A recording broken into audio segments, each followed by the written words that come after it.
Hello, everybody, and welcome back to Building the Enterprise D, the series in which, video by video, I am building up the Eagle Moss Enterprise D model, one stage at a time. So, last time we added a couple more panels to the saucer section, and we started building up even more of the rear star drive, and we actually hit a little bit of a milestone with that one. Not so much a milestone, but a little bit of a major step as we actually started to graft some of the rear together, as I've got right here. So we're going to have a look at issue 20 today. We're going to make a start on that, and that comprises stages 75 and 76, which we'll do in this video, then 77 and 78 in the next part. So what I'll do is I'll hop straight into stage 75, and we've got here: assemble a further section of the lower saucer, link it to the dorsal section at the outer rim. So this is very much what we've seen so many times already. We're just gonna... Well, normally I'd have the bag open before I even begin, but I haven't even really kind of done my usual thing of intro and then hopping straight into the next bit. I've just gone straight through. But we're just going to get the parts out like this, and then we can get straight into building it. And while I'm getting the parts out, I'll just do the usual thing. How's everyone doing? How's everyone been? You all been okay? I feel like my videos lately, my only videos have really been this one. I keep on meaning to sit down to record other stuff, but I just have not found the time to do so. And then when I do get the time to actually sit down and record, I've got another one of these to do. Which I love doing this, don't get me wrong, but it's just, you know, where is the time at the moment for other things? And we've got one more part to do, which looks like it's for another bit of the rear of the ship. Got that there, that'll be quite exciting to pop on, but I don't think we're going to be doing it in this part. I think that's going to be another one of those.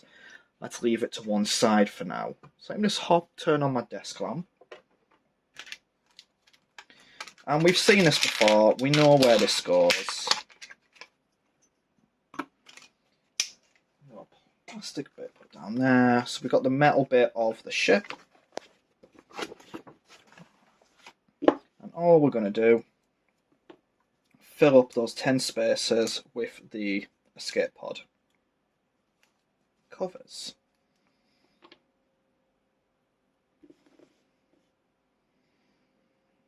I'll do that very, very quickly. So yeah, how's everyone doing? You all been alright? It's been... I keep mentioning this, but it's been very busy for me this year so far. Just every other weekend we are doing something, which is fine, because after 2 years of not really doing a lot, you kind of want to get back to doing stuff. But it's been very full on, I guess. Like last week, 2 of my friends got married, which was amazing because they were meant to get married back in 2020, and then it got delayed, and they were meant to get married in 2021, and then it got delayed again. So it was lovely to see them finally be able to get married. And then I think the weekend before that, we were at Decon. I'm sure I actually mentioned that in the last video I did. We were at Decon, which was a really lovely little miniature convention over in Dundee. And what we're going to do next. So next up, cover these parts with the reflector panel, secure with the AM screws. And then we want to do the edge there with the IM. Okay. Yeah, these are quite simple to turn these ones around.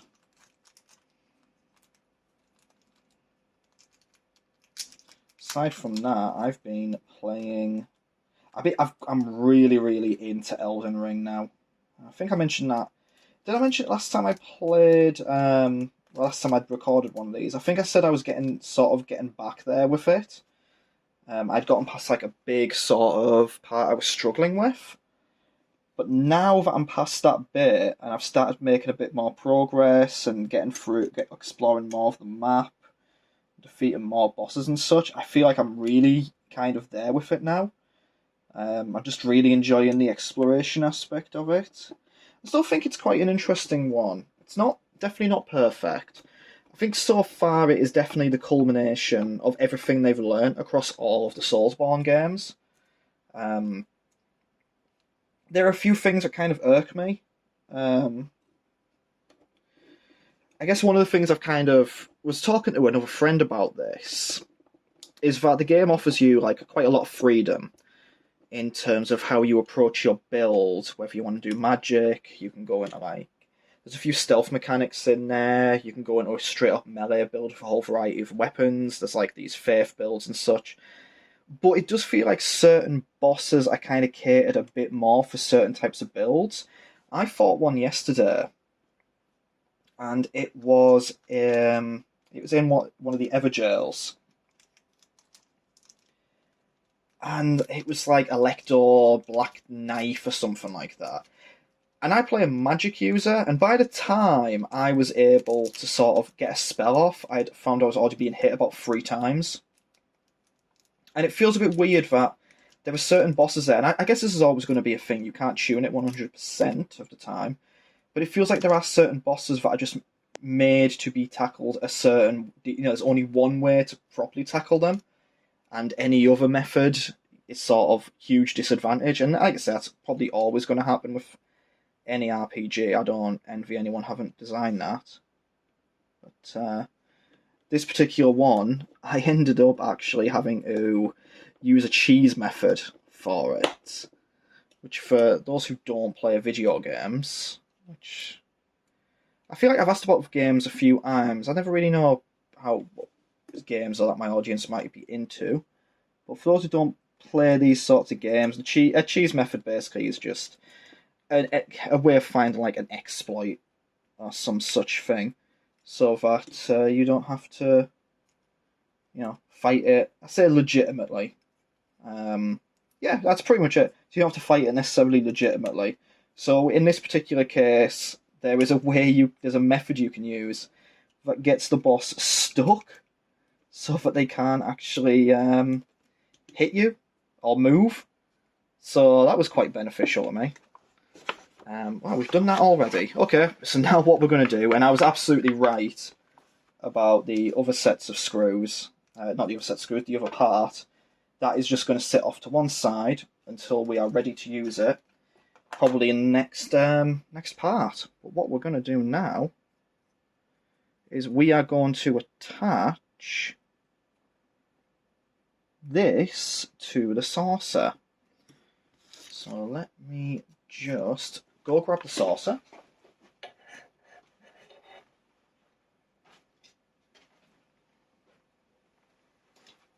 Pick that up. I can't believe how big and heavy this thing is.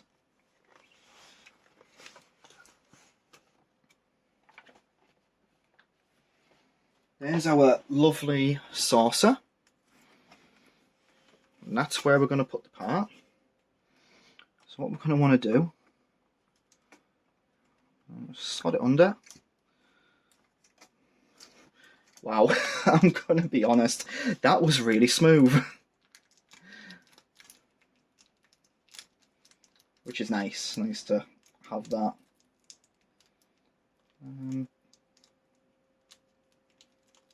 The toughest bit is getting the screws out of the bag. Come on, wee.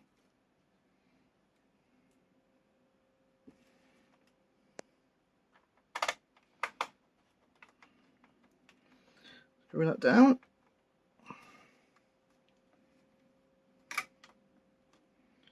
And then we're going to screw the other one down.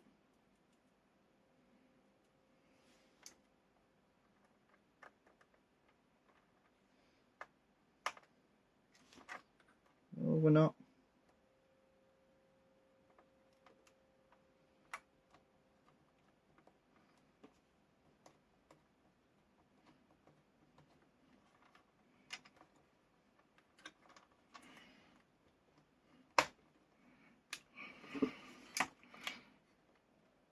Yeah, there we go.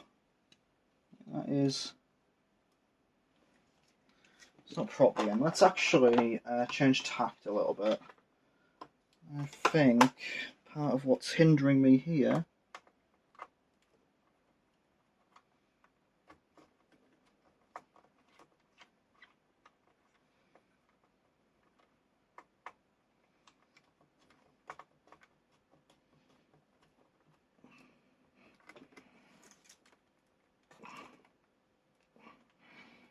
there we go.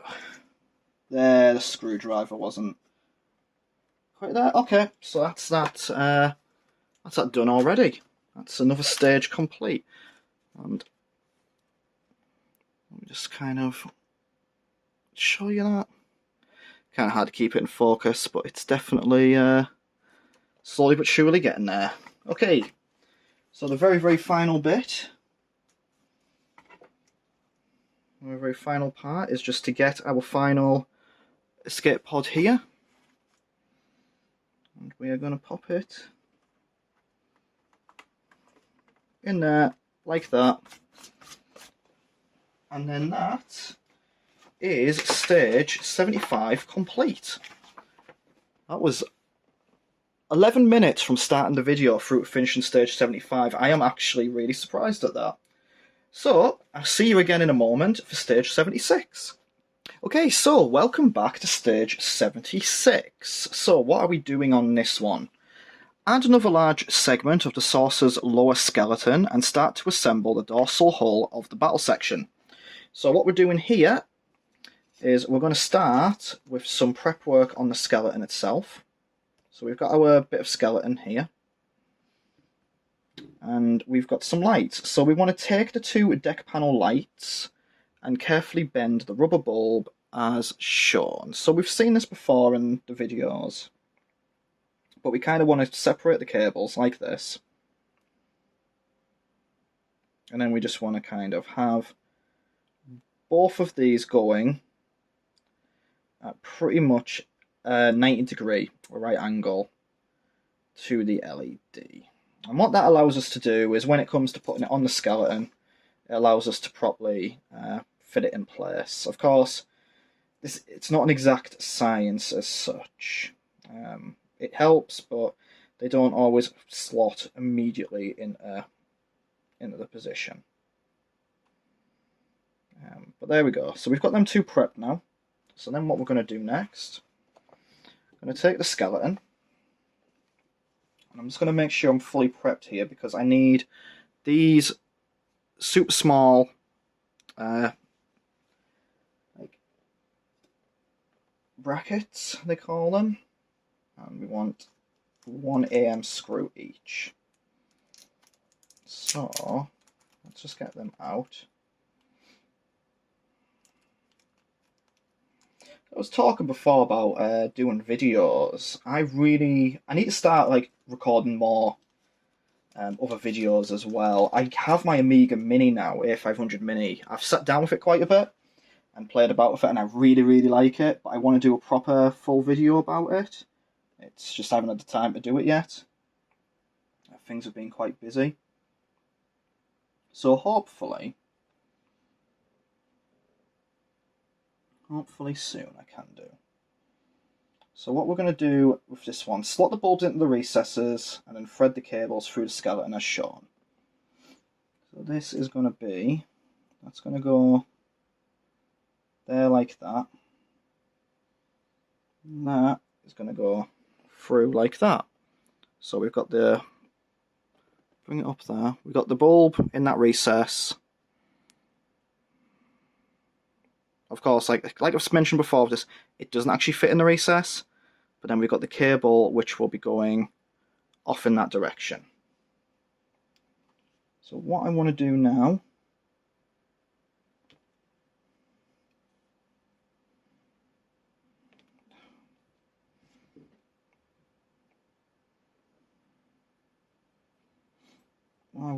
is put that in the recess again.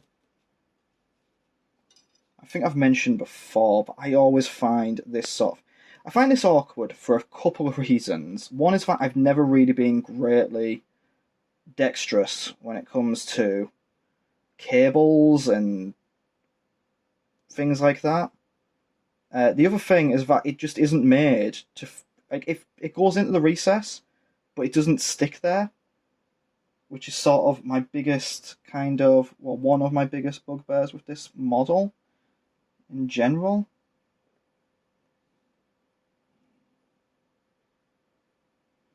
So it's like, what I have to do is I almost have to sort of put them both down in one go to kind of get it to sit there.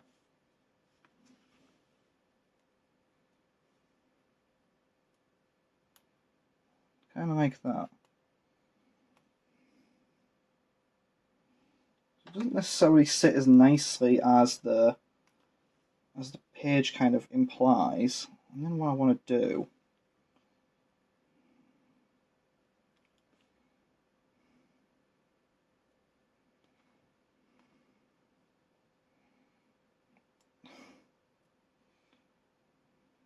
very awkwardly shift it around in my hand. God's sake. See, this is the most awkward part of this build. I mean, it doesn't help, obviously, as much as I love recording it, trying to keep it on the camera as well. I would probably do it in a different way if I wasn't trying to do that, but...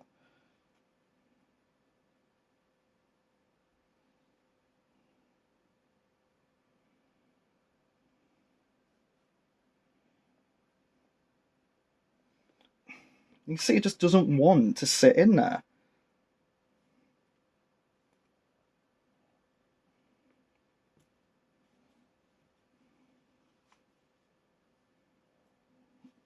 Almost immediately popped straight out again.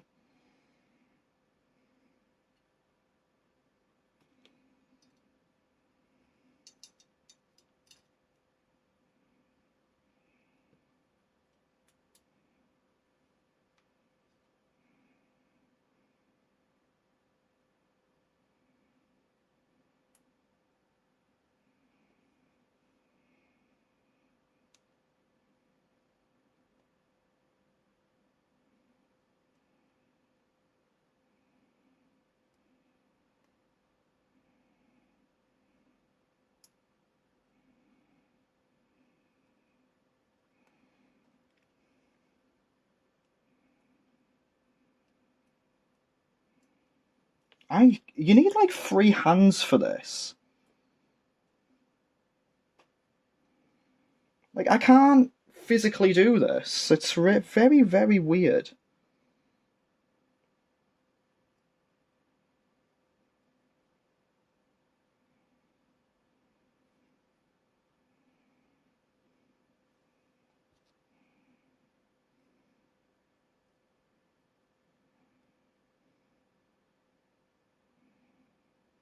Because it's like...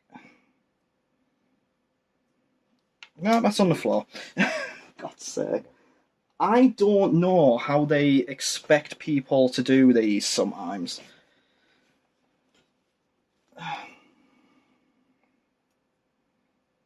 Because it just says, right, slot the bulb into the recess.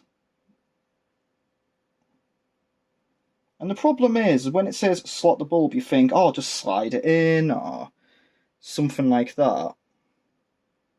But you can't. There's no sliding it into that recess. It just sits in the recess.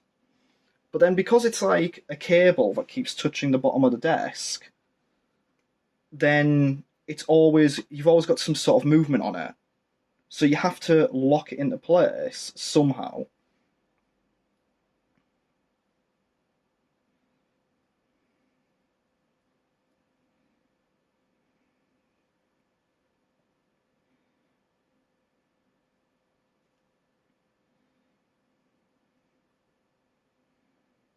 Then you've got this bracket that goes over it like that.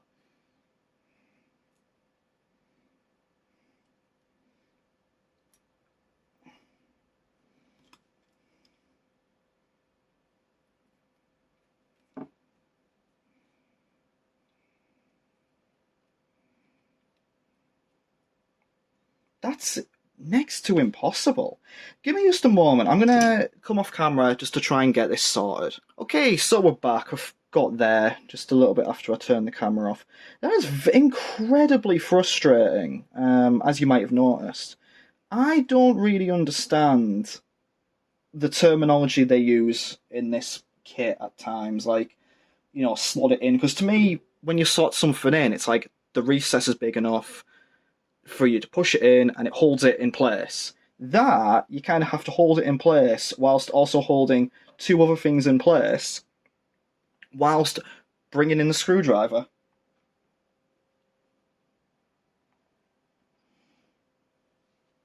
It's very, very weird.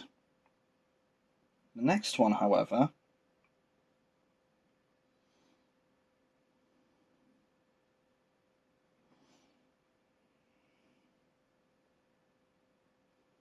okay, that's weird.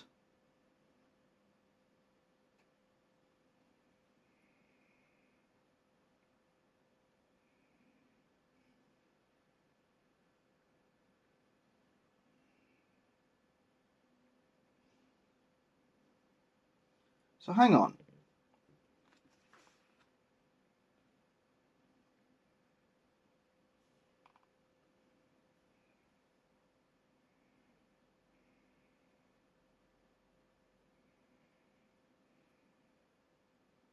Is that right?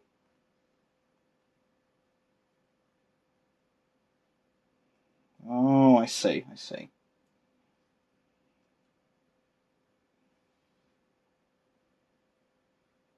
Well, hang on, no, that's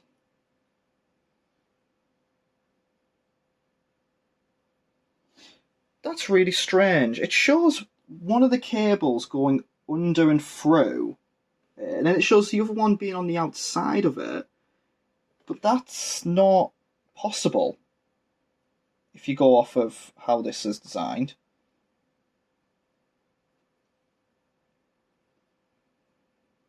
I don't think it'll be a problem, but we'll wait and see. And again, this is another one of them ones where it's like, slot it in, and then it doesn't obviously stay in because it doesn't. This is kind of why you need the plastic glue, like, which many people don't. But in my opinion, you shouldn't need additional, like, things like plastic glue for this model. Right, where's that other screw? There it is.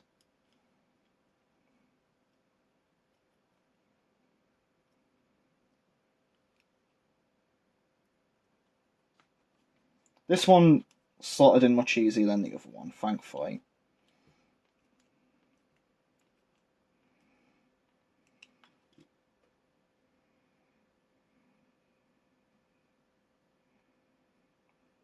Okay, so there we go. That's that. They're both in now. Frustrating, definitely. And now, the next step is to pop this skeleton section onto the ship itself.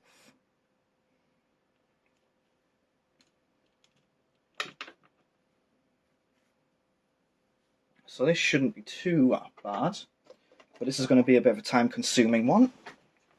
So let me go get the saucer section back.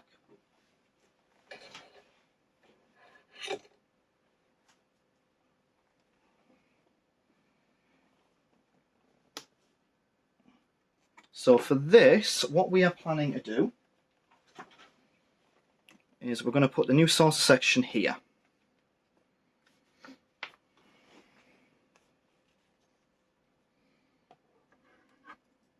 Got a new skeleton.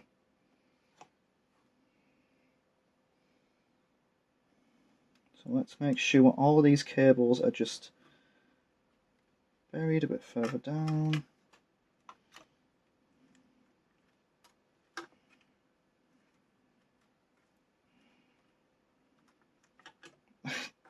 Every single time.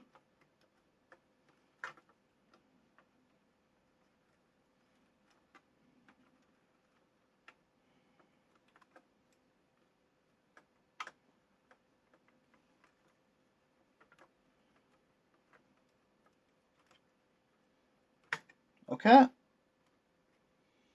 It is in. There's nothing trapped there, thankfully. So what we're going to do is we are now ready to just screw this down in its various places. Now there's quite a lot of screws to be done here. So in the interests of not being repetitive and boring, I'm going to do a jump cut. So I'll see you again in just a few moments. Alright, so welcome back. We now have the skeleton in place. I don't know how well it shows up on the camera, but it is from here to about here. So we can get another selection of panels along there. We've also got the formation light, which just slots neatly. Well, it says slot it under, but we know my opinions on the term slot when it comes to this build so far. But that will just sit under there neatly when we are ready to add the panels on. And you can see when we light it up, those two panels are in fact lit up. So the only thing I'd say with the skeleton, when you come to this bit, is just try to make sure all your cables are out of the way before you start putting it down, because once you've locked it into place, it's very hard to move them. You have to start unscrewing them and rescrewing them back down. Beyond that, it's pretty simple, fairly straightforward to do. As you can see, everything lights up nicely now that we're on there. There's not really much else to say about it. That's yeah, pretty easy bit to do, aside from the fiddliness with the cables and the bracket there. So now we're on to the last part of this stage, which does not require the saucer. And I'm just, as I'm moving the saucer back around, I'm trying to think how many more skeletal bits we'll need there. 1, 2, about 4 more, I think. So maybe that's another, probably another 4 issues worth of a skeleton.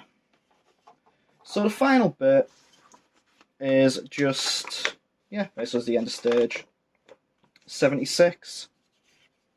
So the final part, just to get the battle section front panel, get your windows from it and carefully press it into position.